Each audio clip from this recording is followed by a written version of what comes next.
Hi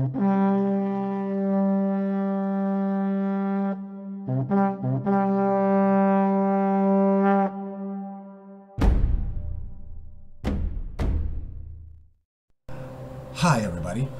Okay, so it seems that the third day was the charm. They have just released information about what's in the Codex. So I've taken some time, and I can finally see it. So here's just what we're getting, what they've shown so far. So basically now it was where this is the faction ability. Now this is a faction ability. A faction ability just targets the entire army. And it's really cool. The rule is called Hunters Unleashed. It said, now the rule is that in any turn in which any unit with this ability has made a charge or was charged or made a heroic intervention, you can add 1 to its hit rolls in the fight phase.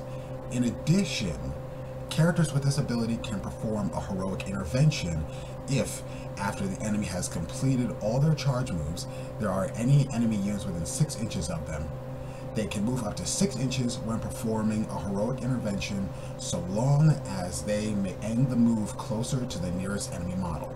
Basically what this means is that you can basically what this means is that you can with your characters, it's like if the enemy charges your unit, and it's a character counter charge. It's basically counter charge only for the characters, while the rest of the army gets counterattack. While the whole army gets counterattack, the characters specifically get counter charge as well. So basically, your characters should be within 6 inches of the rest of your army. I prefer that, and it's very cool. So let's see here. So now what we're getting into is the improved data sheets. So over this time they've had the chance of tweaking some stuff, making it a little more acceptable. Grimnar on Storm Rider, they've bumped him up to a 2+ armor save. Now, I think that's a good improvement, because he had a 4+, he had a 3+ armor save on Storm Rider. Now they bumped it up to a 2+, so it gives him a little more survivability. And let's see, Murder Fang. They're giving him a few extra attacks. And believe me, guys, the juicy parts are coming further down. Also, you get to take a company champion for your great. Also, they're now giving us company champions. And now I'm into the section of the new data sheets. New data sheets are, you can take Primaris Marines. These are just these are like the new units that they're going to be adding. Let's see. You can take Cataphracti Wolfguard armor, and you can also take Tartaros pattern armor. So the Cataphracti is a lot more durable, while the Tartaros is like more mobile. Let's see. Also, Contemptors are now a regular thing within our army now. Like, it's now in the Codex, so you don't have to like go to and get a Forge World book.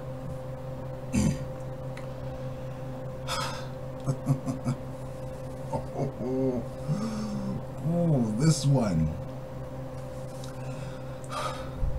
The Wolfen Dreadnought. Right now they just show you, okay, it's 8 power points. But this thing is good. It's Murder Fang, but I was like, oof. All right. So here, and you can also see the changes that they've made to a number of the weapons. So it's like I'm having to look. I'm gonna have to move closer here, just a little closer, because it's like I really had to do some searching because they faded out a good portion of this, and it's like, oh, okay, they're kind of teasing you here, so you have to really look. So let's see, a Wolfen Dreadnought can move 8 inches, has a weapon skill of a 3+, a ballistic skill of a 5+. Strength 6, Toughness 7, 8 wounds, 4 attacks, Leadership 7 with a 3+ armor save. Now its weapon options: Heavy Flamer, Stormbolter, Fenrisian Great Axe, and a Great Wolf Claw. And they changed the profile for the Fenrisian Great Axe.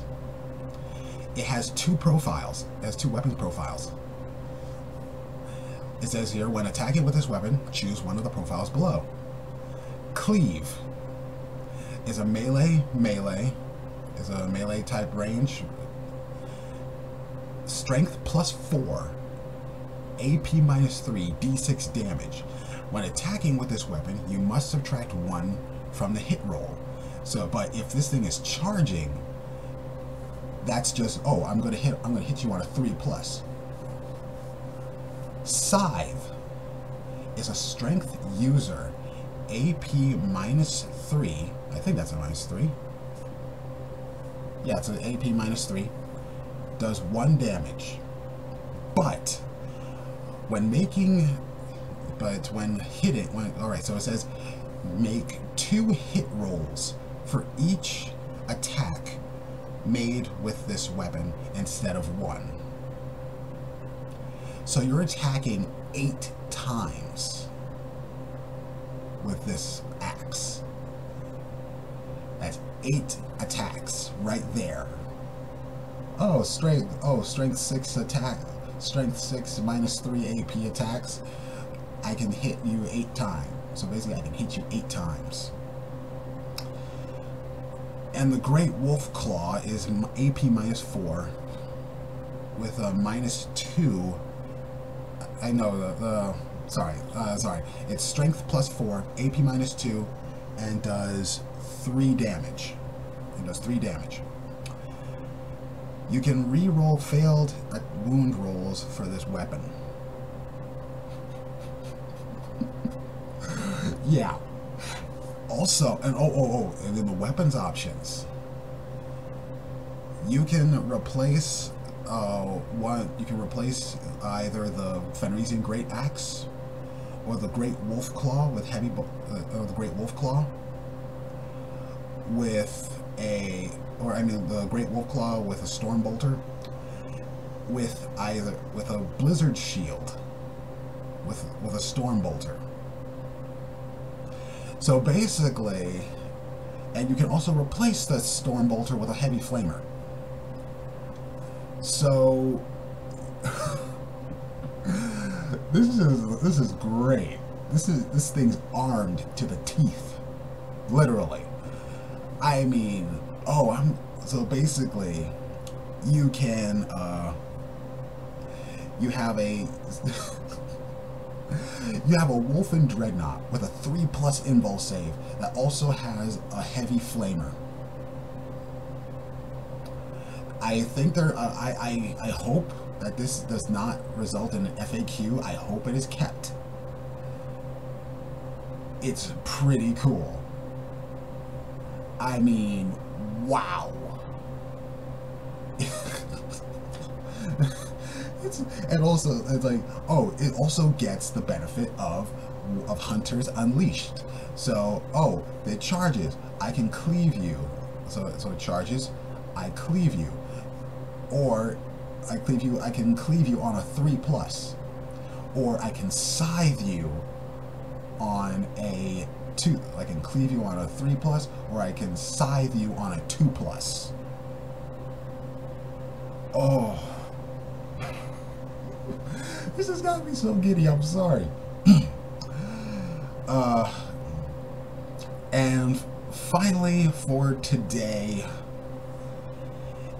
are the other units.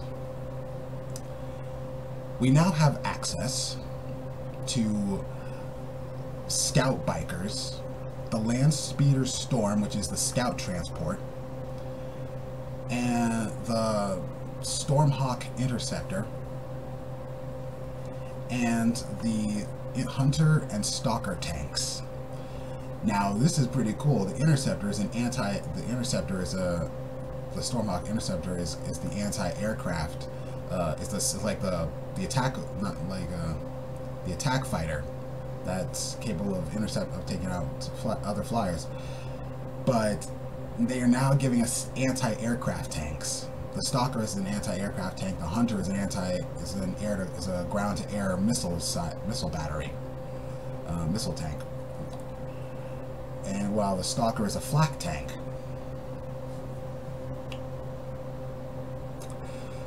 This is great. Oh, this is great. This is so good. This is amazing stuff right here. And it's like, oh, Murder Fang. Oh, and it's like, oh, keep your character, if you want. If you keep your characters together within like 6 inches of each other, and one of them gets charged, oh, the warriors will follow in and attack as well. It's pretty good. It's perfect. It's perfect, really. Oh. This is an amazing ability. This is amazing stuff right here. And it's like the Hunters Unleashed is good. I was talking to some of the guys, and it's like, oh, you know what? Well, the Black Templars get a warlord trait that allows them allows them some of this stuff, but we get it as an army-wide faction, as an army-wide rule. So, boom, right there. Oh man, we finally this is the thing here. During 7th edition, they were releasing, during 6th and 7th edition, they were releasing a lot of these Space Marine tanks, but the Space Wolves never got them. They never, like, why? It's like, we don't have any anti-aircraft weaponry. We have no defense. We have no anti-enemy. We have nothing. We didn't have flyers at the time until 7th edition came along, and like we were limited because it's like our flyers are very points heavy. So I finally see that they're listening. They're seeing that we didn't have a lot of capabilities last time. So they're finally giving us the capabilities that we've been needing. And I'm pretty happy. So we'll see what else they're gonna have, because I think tomorrow's Thursday, so tomorrow I think they're gonna hit us for stratagems, warlord traits, psychic powers, or maybe relics. So so let me see. This is day 3, and I will see you on day 4. Happy hunting, and enjoy what you've been. Enjoy this morsel. And it's like Monday and Tuesday really demoralized me quite a bit. So it's like I was like, oh man, I was like, unfortunately I'm not as giddy, enthusiastic, ADHD, hyper tense feeling right now, because it's like, oh man, I got demoralized. It's like, oh man, it's like, where are they gonna kind of jinx me on this one too? And it's like, nope, I'm happy, and I'm finally happy now, and I'm trying to get revved back up again, because it's like I'm trying to get revved back up again, because this is just insanely good. But you will see me tomorrow, and And it's like, we'll talk, and we'll talk. Have fun, everybody.